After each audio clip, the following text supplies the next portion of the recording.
Hello everyone, welcome back to my channel Ratna Mondal. তোমরা সকলে কেমন আছো অবশ্যই কমেন্টে জানিও। আমি তো খুব ভালো আছি। আমার নতুন একটা ভিডিওতে সবাইকে জানাচ্ছি অনেক অনেক অনেক ওয়েলকাম। আর আমি সুন্দর করে শাড়ি পরে নিয়েছি। শাড়ি পরাটা আমার কাছে একটা ট্রেডিশন বলতে পারো। খুব ভালোবাসি আমি শাড়ি পরতে। তো খুব সুন্দর করে শাড়ি টাড়ি পরে একদম বাড়ির গার্ডেনই বলতে পারো, কারণ চারিদিকে শুধু গাছ আর গাছ। তো যাই হোক, এখানে দাঁড়িয়ে রয়েছি, ভাইয়ের জন্য ওয়েট করছি। আর আমি একটু বেরোবো, কোথায় যাব সবটাই শেয়ার করব। ভিডিওটা স্কিপ না করে দেখতে থাকো। আজকের ভিডিওটা কিন্তু অনেকটা সুন্দর হবে। বাড়ির থেকে বেরোনোর পর কোথা থেকে কোন দিকে যাব আমি সেটাই বুঝতে পারছি না। যাই হোক, ভিডিওটা দেখতেই থাকো, স্কিপ করবে না, কারণ আজকে যে ভিডিওর মধ্যে কত কাউতালি হতে চলেছে সেটা না দেখলে বুঝতে পারবে না। ফার্স্ট অফ অল, আমার বাড়ির থেকে বেরোনোর আজকে কোনো রকম ডিসিশন ছিল না। হুট করে বাড়ির থেকে বেরোলাম। আর বাড়ির থেকে বেরিয়ে শাড়ি তো পরে এসেছি, কিন্তু আমার হাতে খুব শর্ট টাইম, মানে একদমই অল্প টাইম। তো এই অল্প টাইমের মধ্যে কোথায় গিয়ে একটু সুন্দর সুন্দর ভিডিও শ্যুট করব সেটাই বুঝতে পারছিলাম না। দেন মনে পড়লো রাস্তার সাইডে একটা সুন্দর চেরি ক্ষেত আছে। তো ভাবলাম চলো, যখন চেরি ক্ষেত আছে আজকে ভিডিওটা না চেরি ক্ষেতে গিয়েই করব। সেই চিন্তা ভাবনা করেই আমি যাই চেরি ক্ষেতের আগে লম্বু ক্ষেত, লম্বু বাগান আর কি। লম্বু বাগান পার করে আমার যেতে পুরো 12টা বেজে যাচ্ছিলো। তো এখানে চেরি ক্ষেত তো দূর দিগন্ত থেকে তাকিয়ে দেখলাম, কোথাও আমি পেলাম না। একটা জিনিস পেলাম, সেই জিনিসটা হচ্ছে এই রক্ত গাঁদা। তো রক্ত গাঁদা ফুল কারা কারা চেনো জানিও। আর আজকে কিন্তু আমার সঙ্গে আমার ভাইও এসছে, মানে আজকে আমরা 2 ভাই বোন এসছি। আর আগেই বলে রাখি, আমার কিন্তু আজকে বেরোনোর কথা ছিল আরও অনেক আগে। তো হঠাৎ কি মনে হলো, দূরে কোথাও না গিয়ে এই সুন্দর মানে রক্ত গাঁদা যে ফুলটা, এই ফুলটার এখানেই চলে আসলাম। কারণ এই ক্ষেতটাও কিন্তু জাস্ট অসাধারণ। একটুখানি বিকেলের দিকে আসলে মনে হয় আরও সুন্দরভাবে জায়গাটা তোমাদের সঙ্গে শেয়ার করতে পারতাম। আর দেখো শাড়িটা পরে আমাকে কতটা লম্বা লাগছে। শাড়িটা পরে যতটা লম্বা আমাকে লাগে, আমি কিন্তু অতটাও লম্বা না, বাট কিছু করার নেই। আর এদিকে দেখো, ভিডিও করার জন্য কত স্ট্রাগল করি। শাড়ি ক্যারি করা কিন্তু অনেকটা ঝামেলা, এটা সকলে মনে করে, বাট আমার মনে হয় না, কারণ আমি শাড়ি পরতে নিজের থেকেও বেশি ভালোবাসি। খুব ভাল লাগে আমার শাড়ি পরতে। তো দেখতেই পারছো, খুব সুন্দর একটা প্রাকৃতিক পরিবেশের মধ্যে আমি চলে এসেছি। আর আগাগোড়াই আমার একটু প্রাকৃতিক পরিবেশ, এইরকম রাস্তাঘাট আমার বেশি পছন্দ হয়। আমি জানি না তোমাদের কেমন লাগে, বাট যেমন লাগে না কেন কমেন্ট করে জানিও। ক্যামেরাটা দিয়েছিলাম ভাইয়ের হাতে। আমার ভাইয়ের হাতের ক্যামেরা দিলে আমার ভাই ঠিক এইরকমই করে ক্যামেরা নিয়ে, মানে ও নিজেও বুঝতে পারে না ও ক্যামেরাটা দিয়ে করবেটা কি, কোন দিক থেকে কোন দিকে নেবে, কী দিয়ে কী করবে ওর নিজেরই মাথায় আসে না। তো এইরকমই ও করে। তো কী আর করার, যেটা করে করুক। তো অনেকক্ষণ দাঁড়িয়ে আমি এই ফুলটা ওর জন্য নিয়ে এসেছি। আর এখন দেখো বলছে ওট ওট ওট, তাড়াতাড়ি ওঠ। তো এরকম করে অনেক কাউতালি করলো। আর এখন আমি যাচ্ছি বরজে। বরজ মানে হচ্ছে পানের বরজ। আমাদের বাড়িতে তো দোকান হয়েছে, সেই ভিডিও তোমরা অনেকেই দেখে নিয়েছো অলরেডি। তো দোকানের জন্য কিছু সুন্দর সুন্দর পান নেওয়ার দরকার। এবার দেখো, যদি আমি পানের দোকান থেকে নিই না, পানের দোকান থেকে পান নিলে না ওর ভিতরে অনেক ভেজাল প্যান ওরা মিক্স করে দেয়। আর যদি আমি বরজ থেকে পানটা নিই, তাহলে কি হয়, একদম ফ্রেশ পান তো দেবে, তার সঙ্গে যেটা হবে সেটা হচ্ছে পানগুলো খুব ক্লিন থাকে আর পুরো টাটকা পান। তো সবটাই আজকে শেয়ার করব।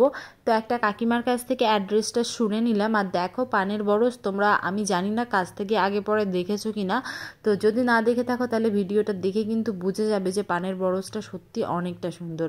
আর পানের বরজ না সবসময় একটুখানি না ইসের মধ্যে করা হয়, বাগানের মধ্যে করা হয়, জানি না কেন। পান মনে হয় একটা আলাদা লেভেলের জিনিস। ও হ্যাঁ, তোমাদের সঙ্গে আরও একটা জিনিস শেয়ার করি। এখানে পানের বরজে মেয়েদের ঢুকতে দেয় না। কেন ঢুকতে দেয় না সেটা আমি তো এই মুহূর্তে বলতে পারছি না, কারণ আমি জানি না। তো এখানে আমরা যেহেতু পান নেব, তো দাদু কিন্তু আমাদের জন্য পান ভেঙে দিচ্ছে। তো দেখো এখানে কত সুন্দর সুন্দর পান, আর পানগুলো কিন্তু অনেকটা বড় আর অনেক জায়গা নিয়ে চাষ করা হয়েছে। তো এখানটায় দাদু একটা কথাই ভাইকে বলেছিল যে, মানে আমি ফার্স্টে ভিতরে ঢুকতে চেয়েছিলাম, যে ভিতরে ঢুকে সুন্দর করে একটু ভিডিও ক্লিপ তোমাদের সঙ্গে শেয়ার করব, বাট এর ভিতরে মেয়েদের ঢুকতে দেওয়া হয় না। কেন দেওয়া হয় না সেটার কারণ আমি আপাতত খুঁজে পাইনি। তো তোমরা যদি কেউ জেনে থাকো যে পানের বরজের মধ্যে মেয়েদের কেন ঢুকতে দেয় না, তাহলে কিন্তু আমাকে কমেন্ট করে জানিও। তো এখান থেকে পান নিলে পাইকারি দামে অনেক সুন্দর রিজনেবল প্রাইসে পান নেওয়া যায়। তো পানের গাছগুলোও কিন্তু অনেকটা সুন্দর, দেখো দূর থেকে কতটা সুন্দর লাগছে। পাটকারির উপরে পান গাছটাকে বাইয়ে দেওয়া হয়েছে। আর উপরে যেটা রয়েছে সেটা হচ্ছে মানে পান চাষ করা কিন্তু অনেকটা ঝামেলার ব্যাপার বলতে পারো, অনেকটা রিস্ক। তারপরেও হচ্ছে পানগুলোর দেখতে খুবই খুবই খুবই সুন্দর, দেখো কত সুন্দর কালার। তো যাই হোক, যেহেতু আমি ভিতরে যেতে পারিনি তাই ভাই ভিতরে গিয়ে কিন্তু সুন্দর সুন্দর ভিডিও তোমাদের সঙ্গে শেয়ার করলো। দেন আমি একটু মিষ্টি নেওয়ার জন্য চলে এসেছি। তো দেখো মিষ্টিগুলো কি সুন্দর, এখানে ছানার জিলিপি ছিল, সঙ্গে ছিল হচ্ছে গুড়ের মিষ্টি আর চিনির মিষ্টি। আমি তো এর মধ্যে সব থেকে যেটা ভালো খাই সেটা চিনির মিষ্টি, কারণ গুড়ের মিষ্টি না আমি কোনোভাবেই খেতে পারি না। তো চলো বাড়িতে গিয়ে কী কী করি সবটাই শেয়ার করি তোমাদের সাথে। বহুদিন পরে ড্রেসটা পরলাম, এই ড্রেসটা পরলে একটা আলাদা লেভেলের অনুভূতি আসে আমার মধ্যে। তো বেসিক্যালি আমার কিছুদিন এর ক্লাসের জন্য, তোমরা সকলে জানো আমি মাস্টার্স করছি, তো মাস্টার্স করার দরুনে আমার ডান্স ক্লাসটা কোনোভাবে অ্যাটেন্ড করা হচ্ছে না।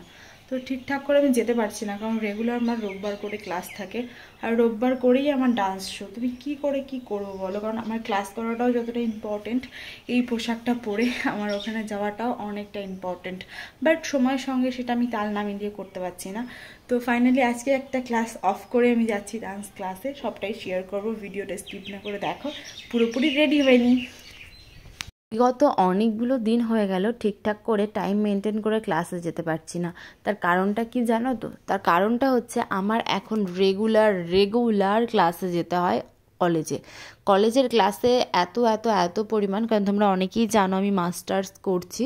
তো যারা যারা জানো তাদের উদ্দেশ্যেই বলছি। তো মাস্টার্স করার জন্য প্রচণ্ড প্রচণ্ড প্রচণ্ড চাপ। এখন ভাবছি আমি কেন মাস্টার্সটা করতে গেলাম, মানে এই জিনিসটা এখন আমার মনে হচ্ছে, বাট কিছু করার নেই। যাই হোক, নাচটা আমার ফ্যাশন, আমার খুব পছন্দ হয়, আমার খুব ইচ্ছা ছিল ছোটোবেলার থেকে। এখানে এসে যতটুকু চেষ্টা করেছি, মানে যতটুকু পেরেছি চেষ্টা করেছি। তো আপাতত আমি তো এখানে ক্লাসে আসছি, তোমরা দেখতেই পারছো। এটা হচ্ছে আমাদের ঠাকুরনগর হাই স্কুল মাঠের একটু সামনে, ফুটবল খেলার যে মাঠটা সেই মাঠে। তো নাচের অনেক সুন্দর সুন্দর ভিডিও তোমাদের সাথে অলরেডি আমি শেয়ার করেই দিয়েছি।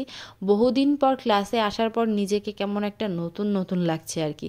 দেখো ক্লাসরুমটা কতটা সুন্দর লাগছে। হ্যাঁ, আমি কিন্তু খুব মিস করি ক্লাসরুমটা। ক্লাসের মধ্যে আজকে আর কোনো ভিডিও শ্যুট করা হয়নি, কারণ এত ব্যস্ত ছিলাম, আর অনেক দিন পর এসি, বুঝতেই পারছো। তো সারাটা দিন কী করে কী করলাম সবটাই তোমাদের সঙ্গে শেয়ার করেছি। আর এখন আমার বাড়ির দিকে রওনা দিতে হচ্ছে। তো ভিডিওটা কেমন লাগলো কমেন্ট করে কিন্তু অবশ্যই জানিও। ভালো লাগলে লাইক কমেন্ট শেয়ার তো করতেই হবে। চ্যানেলে নতুন হলে চ্যানেলটাকেও সাবস্ক্রাইব করে দিও। সকলে ভালো থেকো, সুস্থ থেকো।